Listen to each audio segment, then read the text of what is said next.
Luca déclare dans la chaîne nationale que Sergio Carranza est son père. Sergio parle immédiatement à Fabian, lui demandant de couper la transmission, car il le coule. Fabian lui dit qu'il ne peut pas le faire, mais il va essayer de le résoudre. Sergio lui dit que s'il n'a pas le cran pour le faire, il le fera personnellement. Le Cholo surprend Moïse, en lui apprenant la grossesse de Yuri. Mais celui-ci essaye de le cacher avec un sourire. Il essaie de tromper le Cholo, en disant que Yuri joue avec ses sentiments, car c'est la raison pour laquelle il accélère le mariage. Et qu'il l'a emmené faire le test de grossesse. Le Cholo le regarde, et cette fois il ne tombe pas dans son piège. Il déclare qu'à sa chance, il connaît bien Yuri, et il ne le fera pas douter d'elle. Il sait qu'elle ne jouerait jamais avec quelque chose d'aussi sacré qu'un enfant. Le Cholo sourit, commentant qu'il semble qu'il n'avait aucune idée de la grossesse. Moïse furieux, monte au cou. Rapidement, Karina entre avec un autre officier pour les séparer. Moïse s'en va furieux, et le Cholo sourit toujours. Mujica remercie Martin pour les preuves recueillies. Il souligne que maintenant, il doit tout laisser entre ses mains. Martin lui dit qu'il est fatigué d'entendre la même chose pendant si longtemps, et de ne pas voir de résultat. Il l'avertit qu'il ne lâchera pas l'affaire, jusqu'à ce qu'il voie le Toro Cruz en prison. Sofia et Luna laissent un message vocal à Martin, lui faisant savoir qu'elles iront manger des hamburgers. Le Toro charge les deux filles dans son véhicule, et il n'est pas très convaincu de ce que fera son père. L'interview se poursuit, et Rulieta demande à Luca qui est sa mère, et comment elle est tombée enceinte. Il répond que sa mère est une femme humble et travailleuse. Qu'elle faisait partie du service de la famille Carranza. Rulieta commente que c'est l'histoire typique de la fille du service, avec le patron. Luca précise que ce n'était pas comme ça. Et que sa mère a été violée par Sergio Carranza. Prudence regarde l'interview de son fils. Et elle ne peut pas croire qu'il ment comme ça. Et que Sergio ne l'a jamais violée. Rulieta souligne que cela va au-delà d'une question de parentalité irresponsable.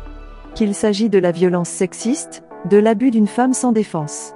Alicia arrive chez Lorena et Gonzalo, et observe très surpris l'entretien des deux.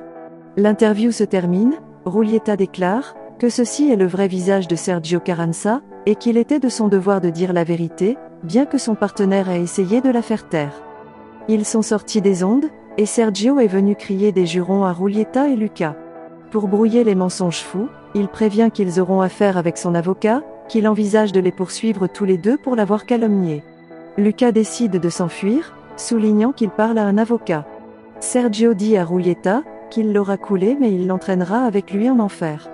Rulieta lui demande s'il veut la tuer, alors qu'elle est enceinte de son enfant. Le diable exige qu'ils emmènent Rulieta de là, parce que Sergio perd la raison. Martin se heurte à Alicia à l'entrée de l'école, et lui raconte combien il a été difficile d'être loin d'elle, et Alicia le reconnaît. En cela, Martin écoute le message que Sophie lui a laissé, et est bouleversé quand il découvre qu'elle est partie avec le Toro Cruz. Il appelle immédiatement le téléphone portable de Sofia, mais elle et Luna sont allées se laver les mains. Kike prend le téléphone, le donne et le donne au taureau. Il répond à Martin que s'il veut revoir sa fille saine et sauve, il doit lui donner l'enregistrement où il l'implique dans l'assassin de Simon Guerra. Il doit également laisser poursuivre le procès tel qu'elle est, et condamner les coupables. Alicia demande ce qui se passe, et Martin lui dit que Sofia a été kidnappée par l'assassin de son frère. C'est alors que Miranda apparaît, et Alicia la prévient qu'elle doit l'emmener rapidement à la maison, puis d'accompagner Martin. Miranda, en apprenant ce qui se passe, refuse. Elle lui dit qu'elle va avec le serpent. Alicia lui dit qu'avant, ils doivent parler de quelque chose de très délicat. Yuri parle avec Karina de l'affaire Cholo. En cela, Moïse regarde depuis son bureau, et lui demande de parler. Fabian apparaît dans la loge de Rulieta, lui disant qu'ils doivent parler de toute urgence. Car ce qu'elle a fait, a mis la chaîne dans de sérieux problèmes. Sergio regarde et lui crie qu'elle est une ignoble menteuse. Qui va poursuivre pénalement. Et il ne pense même pas à donner son nom de famille à son fils. Moise offre un shot de tequila à Yuri, elle refuse, mais il insiste. Yuri lui crie qu'il ne peut pas. Moise l'interroge sur sa grossesse, et si elle a pensé à lui dire. Yuri précise qu'il vient de le découvrir, et s'il sait compter, il devrait savoir de qui il est. Elle dit à Moïse d'arrêter la folie du mariage. Les filles ont fini de manger, le taureau dit à Kike d'emmener Luna à la maison. Et lui il emmènera Sofia chez lui. Luna déclare qu'elle veut les accompagner. Mais le taureau l'interdit. Sofia lui dit de ne pas s'inquiéter. De plus, maintenant, Son père doit lui donner la permission d'aller au musée. Le taureau sourit, en disant que c'est vrai. Miranda découvre le mensonge que Rulieta et Lucas ont mis en place, souligne qu'ils sont tous les deux fous, mais elle sera forte pour soutenir son père. Elle dit à sa mère d'aller avec Martin, parce qu'il a besoin d'elle, elle continuera avec le serpent. Alicia, très fière de sa fille, la prend dans ses bras. Martin contacte Karina, pour l'informer de l'enlèvement de Sophie. Elle demande du temps pour voir comment elle peut l'aider. Mujika marche derrière elle, et à la fin de l'appel, il demande ce qui se passe. Karina répond qu'il s'agit d'une situation personnelle. Le diable dit à Rulieta qu'il l'attende à la résidence. Elle refuse, car elle doit se rendre au salon de beauté. Le diable lui fait remarquer qu'elle a fait beaucoup de faux pas ces derniers temps, et qu'elle est une femme intelligente. Et il le conseille de se comporter comme telle. Tamayo demande à Sergio si c'est vrai, concernant le viol. Sergio le nie catégoriquement. Fait remarquer que c'est une ruse de Julieta, pour le couler parce qu'il l'a quittée. En cela, Rulieta apparaît et Tamayo l'interroge, si elle a la preuve de tout ce qui a été discuté dans l'interview. Et qu'elle aura de sérieux ennuis, embrouiller l'image de Sergio Carranza de la chaîne. Tamayo l'avertit, qu'il est hors de la chaîne, et Rulieta l'interroge à quoi cela ressemblera, qu'il vire une femme enceinte, et surtout après les déclarations d'aujourd'hui. Tamayo exige qu'il se rétracte. Et le dit, tout comme elle a créé ce cirque pour créer ce problème, qu'elle doit maintenant en créer un autre pour le résoudre. Fabian demande à Rulieta de rentrer chez elle et d'y réfléchir. Celui-ci s'en va, et Sergio remercie Tamayo pour le soutien. Tamayo l'avertit, que ce ne sera pas aussi simple. Et que c'est entre les mains de la voie légale. Yuri est sur le point de quitter le bureau, et Moïse le retient. Il lui dit que le mariage est toujours de mise, s'il ne veut pas que le Cholo pourrisse en prison. Yuri le supplie d'arrêter, car il sait parfaitement que le Cholo est innocent. Moïse lui dit combien il l'aime, et s'en va. Martin a déjà contacté son ami, pour localiser Sophie, via son téléphone portable. Sofia se rend compte que son téléphone portable a été éteint. Il l'allume et écoute un message d'urgence, laissé par son père, où il lui demande de fuir d'où qu'il soit. Sofia observe que le taureau ne se dirige pas vers sa maison. Il lui dit que son retour va être un peu long, et tout dépendra de combien son père l'aime. Carlota est allée visiter Maruya et Facundo.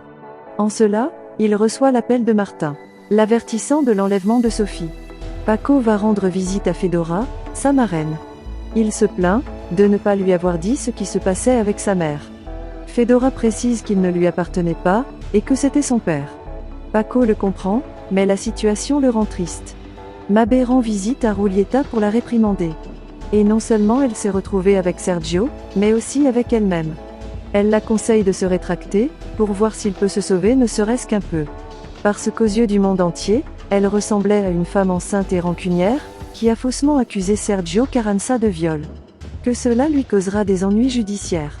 Rulieta déclare qu'elle ne se soucie de rien, et qu'elle n'a pas l'intention de se rétracter, elle veut juste voir Sergio Carranza ramper. Sergio arrive chez lui, et une nuée de journalistes l'attend, l'interrogeant sur les récentes déclarations de Rulieta et Lucas.